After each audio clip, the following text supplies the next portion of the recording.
Dillon Danis didn't just make a successful MMA comeback at Misfits 22, he used the platform to send a very direct message to Dana White and the UFC. After choking out Warren Spencer in under 15 seconds in what was billed as Misfits' first MMA fight, El Jefe declared he's ready for the octagon and promised to shake things up if given the chance. Danis, who hadn't competed in MMA since 2019 before this weekend, wasted no time reminding everyone of his jiu-jitsu pedigree. Spencer made the mistake of initiating grappling exchanges with the Bellator veteran, and Danis immediately snatched up the submission for a lightning-fast finish. For him, the win wasn't just about performance but about positioning himself for a bigger stage. Speaking afterward, he claimed the UFC welterweight division is filled with trash, and insisted he can take out anyone, including established names like Kevin Holland. In typical Danis fashion, he leaned heavily on bravado, insisting fighters have been ducking him for years, and that the UFC would give him no choice but to face ranked contenders if he signs. His argument isn't just about fighting skill though.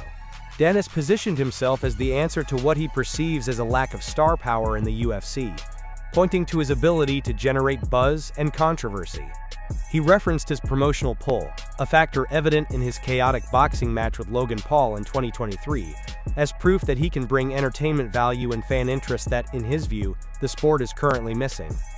While UFC executives haven't commented, Danis is banking on the idea that his combination of grappling skills, headline-making antics, and polarizing presence could earn him a shot. Whether the promotion sees it the same way remains to be determined, but Danis has once again made it clear he won't stop campaigning until the UFC door opens.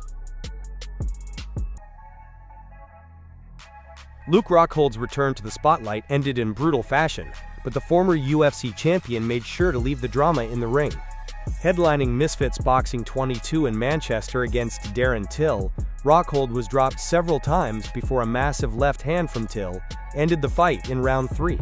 The knockout left Rockhold sprawled awkwardly across the ropes, a harsh image that underscored how quickly the fight unraveled after a promising start. Despite the chaos that surrounded Fight Week, with tempers flaring at every face-off, weigh-in and press conference, Rockhold was quick to show respect once the dust settled. Hours after the fight, he posted a photo on Instagram of himself sharing a beer with Till, writing, "Shepins, it's all love. Darren Till, all the best to you, brother." The contest had begun competitively, with Rockhold controlling much of the opening round until Till scored a knockdown in the closing seconds, a moment that shifted momentum for good.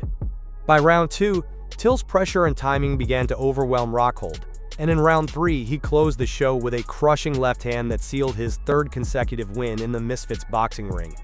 For Till, who has embraced the crossover boxing circuit with enthusiasm, the victory further establishes him as one of Misfits' marquee names. His record now stands at 3-0 under the banner. For Rockhold, however, the defeat marks another setback in a career that has seen only one win in the last 9 years, that lone triumph coming in karate combat. Even so, his reaction after the fight suggested that his focus has shifted more toward respect, sportsmanship, and entertainment than trying to claw back toward his old championship form.